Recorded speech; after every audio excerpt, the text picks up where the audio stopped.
Then we're going to Richmond, I think it was, and I remember building another engine going to Richmond, and we were down in the old shop, the lower shop, chicken coop shop. Oh. And we got down there and we built the motor and we put it in, and we had such high expectations because of Charlotte. We put the engine in and it didn't run as good as we thought. Chassis dynoed outside eating pizza and Pops was like, man, this thing should have run better. And I said, yeah, it ran good on the dyno. So about that time, Big E pulls in.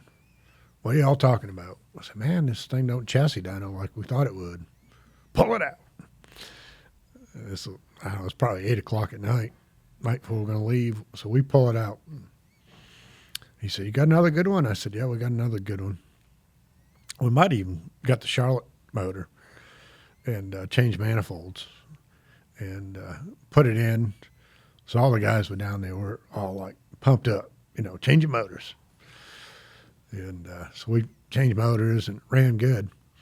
And this is one of my probably one of the defining moments where I understood, like you said, the nervous side of Big E too.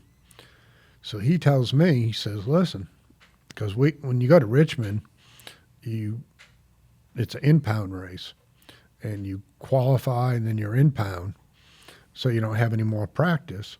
And they were running the Xfinity race, so they were going back and forth.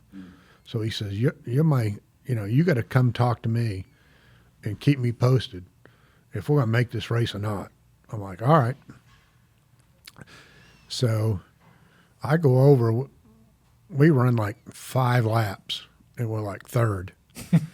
So Tony said, all right, go to the Xfinity garage. We're not going to practice anymore. So I go over and tell Big E, because if he sees us not practicing, he's like, why ain't y'all doing it? Why ain't practicing? So I go over, and he's like 30th, Big E, I'm practicing. So I walk back to the 3 truck, and Danny Lawrence is standing there. I've known Danny forever. I said, hey, you seen Big E? He said, yeah, he's up in the lounge. So I'm going to go tell him, we're not practicing because we're fast, and they're going to go back to the Xfinity side.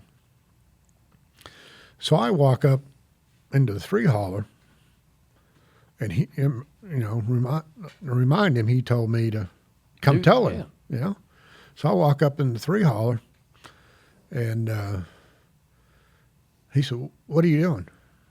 I said, I'm just going to come tell you. And I get it half out, and he's like, get the hell out of my trailer. So I'm like, a little bit of the Yankee comes out of me. I'm like, I walk out, I go back over to our car, I'm adjusting the valves, getting all my stuff done because it's an in-pound race. He comes walking over about 45 minutes later wanting to talk to me. I ain't going to talk to him. Yeah. Hell with him, I don't give a shit. So he's like trying to talk to me, be nice. Nope, I ain't talking to him. What, are you just not even responding? You just ignoring him? A silent treatment? I got my to do, So he's like, poking me, trying to be friends. I'm like, no. So we end up, we go right into the race, So he comes in Monday morning. What the hell's wrong with you? I said, nothing. He said, man, I was trying to talk to you tonight and you wouldn't talk to me. I said, man, I come over your trailer and you told me to get the hell out. He said, man, I was doing my job. That's my job. When I'm in the 3-car hauler, I'm the 3-car driver.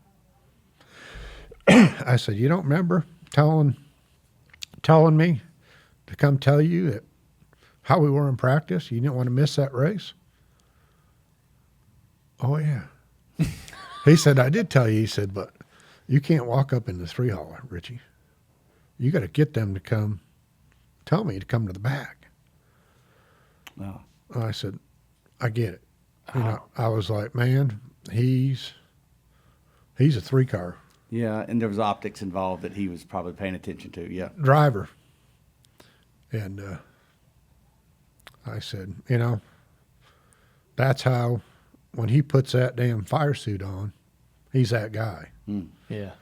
And That's interesting. and I use that. I tell a lot of guys that, they were like, "How was it working for Dale?" I said, one thing about it, he was probably the best boss I ever had. But when Thursday he walked down that hallway with the cowboy boots on, he was that guy. He was a 3-car driver. Yeah. And he had that switch. And they said, "Well, you really wouldn't pay him any attention?" I was like, "No, I give it right back to him." Mm-hmm. And I said, "That's the respect we had." Yeah. But when he come in Monday morning, he was like, "Damn." He liked that. I gave it right back to him. Yeah. Listen, this is the perfect time then. I don't want to jump around, but you have a story from 2001, though, where Dale was walking in the DEI shop. And I'm looking at these notes about Stretch. Yeah. And wasn't he wanting to look, tell the story about what he was wanting to. And Stretch, I have to tell the whole story about him. Like we were talking about manifolds and heads. When I first went to work for Hendricks, Rich was my cylinder head manifold guy. And he just retired this year from ECR. So he's been with me 30-something years. But he was the first guy every morning, every night at DEI, turn the lights on, turn them off. He was special. I mean, he did our manifolds, cylinder heads, and Dale loved him to death. But he worked on our heads and our manifolds on all our plate wins. So we were working late one night, all right, 10:30, 11 o'clock at night, and getting ready to go down to the Daytona. So we were doing some pretty interesting stuff to the manifolds. And Big E was just walking around, and we had some shop rags over the manifolds. And he was picking the shop rags up, looking at the manifolds. And as he was picking them up, Rich was walking behind him, covering them back up.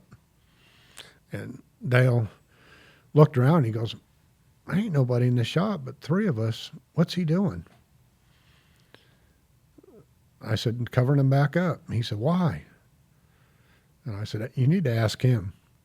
He looked over at Stretch. He said, "Why are you covering this stuff back up?" And he said, "You don't drive for us." Competition. Yeah. Hey, it works both ways, doesn't it? That's right. You don't drive for us. Doesn't even mind that he's the owner of the That's thing, right. But I mean, I always assumed that was a team, almost as close to a teammate situation, RCR and DEI. But that's a good story, and both of those stories just suggest that there were boundaries. Yeah. I guess there were boundaries, right? I would have assumed it was open door policies, but I guess it wasn't necessarily. And I think that might have been just a respect factor, right? It was.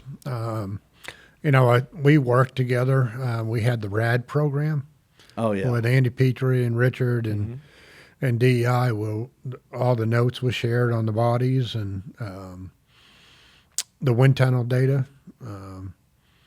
But I think, listening to Slugger the other day and Steve Meal, we all shared the wind tunnel program, but I think even in our walls, that was probably one of my toughest challenges when I found out when I got put in charge of the car side.